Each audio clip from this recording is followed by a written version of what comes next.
The 3 foods destroying your blood sugar. Stop right there. If you have diabetes or prediabetes and you're eating these 3 foods I'm about to reveal, you're literally throwing gasoline on the fire of insulin resistance burning inside your cells. And what's absolutely terrifying is that at least one of these foods is probably sitting in your refrigerator right now, disguised as something diabetic-friendly. The food industry has spent billions of dollars making sure you never connect the dots between what you're eating and why your blood sugar spikes so dangerously every single afternoon. I know this sounds alarming. I am Dr. Catherine Wells. Let me tell you something. I've witnessed it happen too many times in my practice. Patients come to me with uncontrolled diabetes, blood sugar readings over 300, A1C levels climbing year after year. They're taking multiple medications, checking their glucose religiously, using insulin, doing everything their doctors told them to do. And yet, their blood sugar keeps getting worse, their medication doses keep increasing, and complications keep developing. Then I ask them one simple question. What did you drink this morning? And when they tell me, I immediately know why their diabetes isn't improving. Because they're unknowingly consuming beverages and foods that trigger massive glucose spikes in their bodies every single day. Today, I'm going to show you what almost nobody explains with real clarity. There are foods that seem completely safe, even specifically marketed to diabetics. Foods sold in the diabetic section of your grocery store, like sugar-free yogurt, whole grain bread, or diabetic-friendly fruit juice. But inside your body, these foods function like a match that ignites your blood sugar. And if you have diabetes, that spike doesn't just affect your glucose meter. It damages your blood vessels, destroys your nerves, and accelerates every diabetic complication you're trying to prevent. What's most shocking is that many of these blood sugar bombs are hidden behind misleading labels using deceptive marketing terms. You've probably seen them, words like natural, no added sugar, or whole grain. But because they sound healthy and trustworthy, you had no idea what they actually were or what damage they were causing. So what you're about to discover in this video is going to completely change the way you shop for food and read nutrition labels. You'll never trust diabetic-friendly marketing claims the same way again. And at the end of this video, I'm going to give you the 3 best blood sugar stabilizing foods you should eat instead. Foods that can dramatically lower your glucose levels within just days of making the switch. Let's start with the first forbidden food. And this one is hiding in almost everything marketed to diabetics. Forbidden food number 1 is agave nectar. Have you ever seen this product or used it as a sugar substitute? Right now, if you have a bottle of agave syrup in your house, sugar-free products, or anything sweetened with agave nectar, when this video ends, I want you to go find it and check the ingredient list. This is one of the most silent and most effective compounds for spiking blood sugar and worsening insulin resistance, without you having any idea it's happening. And it's marketed specifically to diabetics as a healthy alternative to sugar. Agave nectar is obtained through processing the agave plant, the same plant used to make tequila. It's heavily processed, heated, chemically refined, and concentrated until it becomes a syrup that's sweeter than table sugar. The marketing tells you it has a low glycemic index, which sounds perfect for diabetics. But here's what they don't tell you. Agave nectar is up to 90% pure fructose. That's higher fructose concentration than high fructose corn syrup. And while fructose doesn't spike blood glucose as dramatically as regular sugar in the short term, it does something far more dangerous long term. It gets processed directly by your liver, where it gets converted into fat, worsens insulin resistance, and triggers inflammation throughout your entire body. So why does the food industry push it so heavily? For one simple reason. It benefits them. It's extremely sweet, so they can use less of it and advertise reduced sugar. It has a low glycemic index number they can put on labels to deceive diabetics. And it's more expensive, which allows them to charge premium prices for diabetic-friendly products. In other words, it's not there for your health. It's there because it improves their profit margins while making your diabetes worse. And what's the real problem for your blood sugar control? Every gram of fructose that agave delivers gets metabolized in your liver, creating triglycerides that worsen insulin resistance. Your cells become less responsive to insulin. Your pancreas has to work harder. Your blood sugar becomes more unstable. Additionally, high fructose consumption damages your liver over time, creating fatty liver disease, which is epidemic among diabetics. This makes blood sugar control nearly impossible regardless of medication. Many people with diabetes experience this as unexplained afternoon crashes, constant hunger despite eating regularly, or blood sugar readings that make no sense based on what they ate. And here's the most surprising part. Agave nectar is hiding in products specifically marketed to diabetics. Products in the diabetic section of your pharmacy or grocery store. And it appears on labels as agave syrup, agave nectar, organic agave, or blue agave. Almost nobody questions it because the marketing specifically targets people trying to manage blood sugar, creating the illusion it's safe or even beneficial. And this isn't just important for people with diabetes, it also matters for anyone trying to lose weight, anyone with fatty liver disease, anyone with metabolic syndrome. Really, it matters for everyone who wants metabolic health. But for people with insulin resistance or diabetes, agave nectar can make blood work and symptoms dramatically worse, despite appearing blood sugar friendly on glucose meters immediately after consumption. Forbidden food number 2 is a massive generator of daily glucose spikes, and it's whole wheat bread. Many people believe that whole wheat bread, whole grain bread, or multigrain bread is a safe, healthy option for diabetics. The packaging says whole grain. It looks brown instead of white. It has seeds on top. Surely it must be better. But the problem isn't whether the grain is whole or refined. The problem is that modern wheat, even whole wheat, has been so dramatically altered through agricultural breeding that it behaves like pure sugar inside your body. The wheat we eat today is not the wheat our grandparents ate. It's been bred for higher yields, pest resistance, and industrial baking properties. What remains is a grain with a different protein structure and a much higher glycemic impact. And pay close attention here because something very important appears that's almost never explained properly. Whole wheat bread often spikes blood sugar faster than table sugar. Let me repeat that. 2 slices of whole wheat bread can raise your blood glucose higher and faster than eating 2 tablespoons of pure white sugar.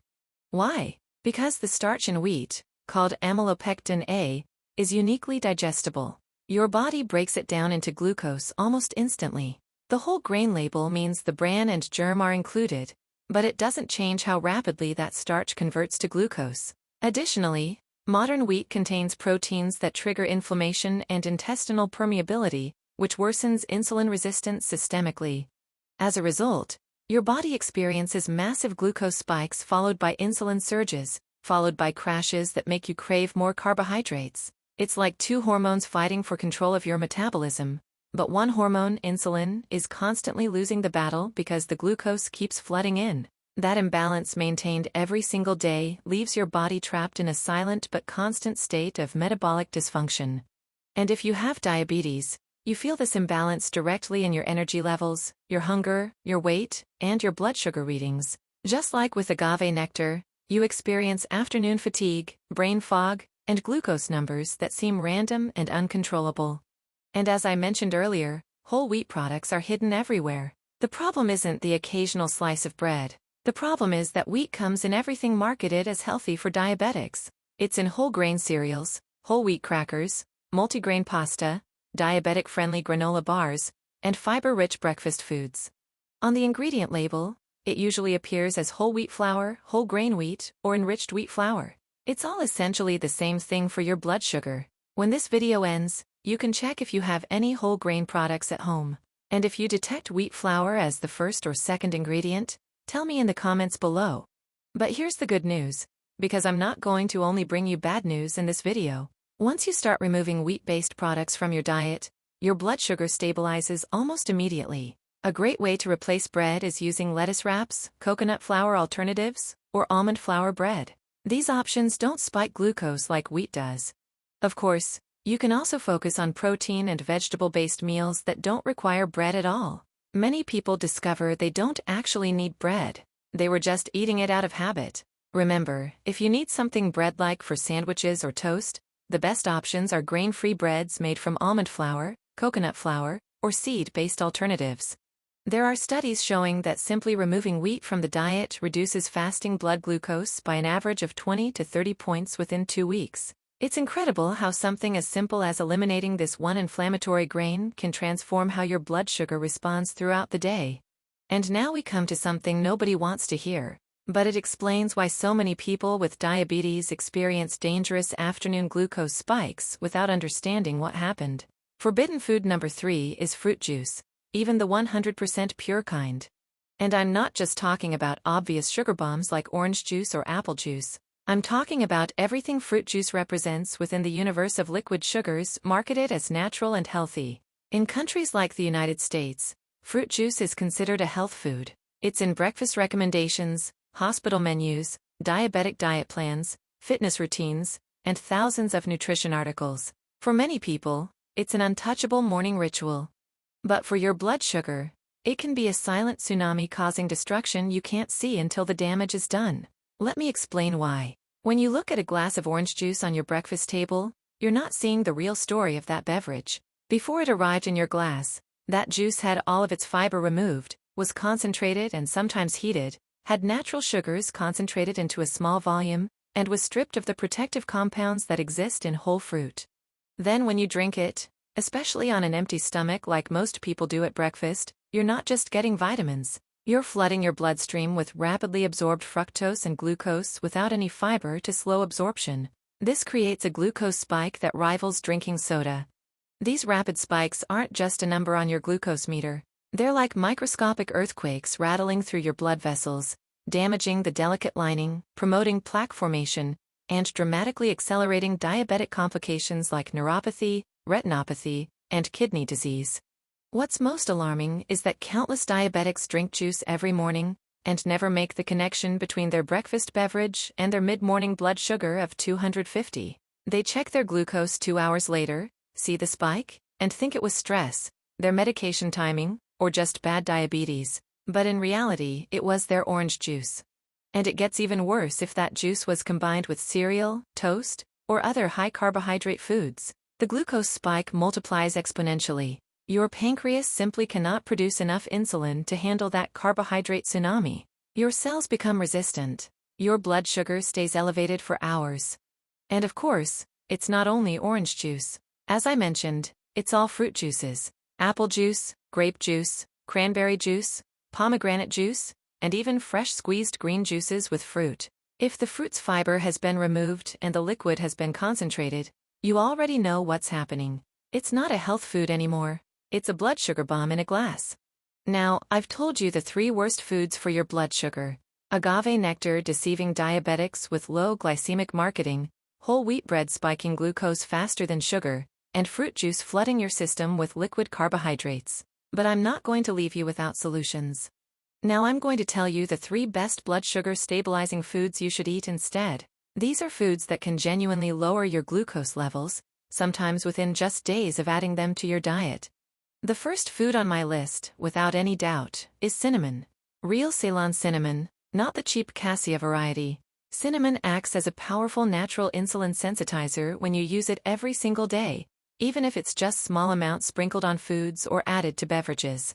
You can add cinnamon to unsweetened almond milk, make cinnamon tea, add it to coffee or smoothies without fruit. The truth is that it's very easy to use, and the reality is that when you start consuming it regularly, you're going to notice immediately better fasting glucose readings and less dramatic spikes after meals. The second food, without any doubt, is apple cider vinegar. We know that you have to use apple cider vinegar correctly for it to deliver its blood sugar benefits. Remember that to activate vinegar's glucose-lowering effects, you need to consume it diluted in water about 15 to 20 minutes before meals. For example, combine 1 tablespoon of apple cider vinegar with 8 ounces of water. When you use it properly, it's not only going to reduce post-meal glucose spikes, but it also improves insulin sensitivity and helps you feel satisfied with smaller portions. You can drink diluted apple cider vinegar before lunch and dinner, never on an empty stomach first thing in the morning, or mixed with a little bit of lemon juice for better taste. And the third food, which is the most powerful for blood sugar control, is fatty fish rich in omega-3 fatty acids like salmon, sardines, and mackerel. Omega-3 isn't just a trendy buzzword, it's solid peer-reviewed science. When someone with diabetes incorporates fatty fish 2 to 3 times per week, the difference in insulin sensitivity is measurable. It's one of the simplest and most effective dietary changes you can possibly make. And what I want you to take away from this video is this critical truth. Your diabetes is not a life sentence of worsening complications.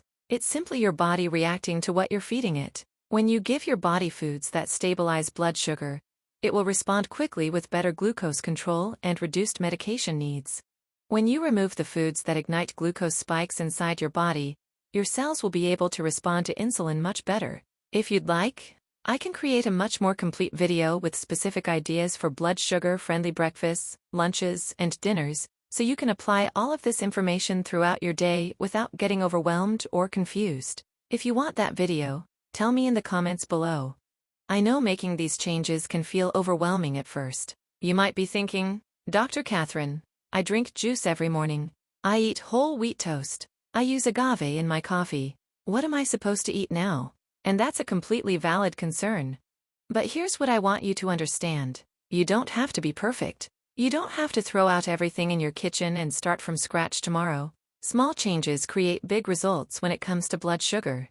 Start with just one change. This week, replace your morning juice with water infused with lemon or unsweetened iced tea. That's it.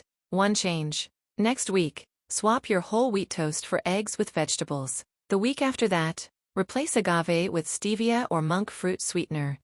Small, sustainable changes that don't overwhelm you. And within a month, you'll notice your blood sugar readings becoming more stable. Lower fasting glucose, fewer dramatic spikes after meals, better energy throughout the day, reduced medication needs. This is how diabetes reversal happens. Not through perfection, but through consistency with better choices. Now, I want to hear from you.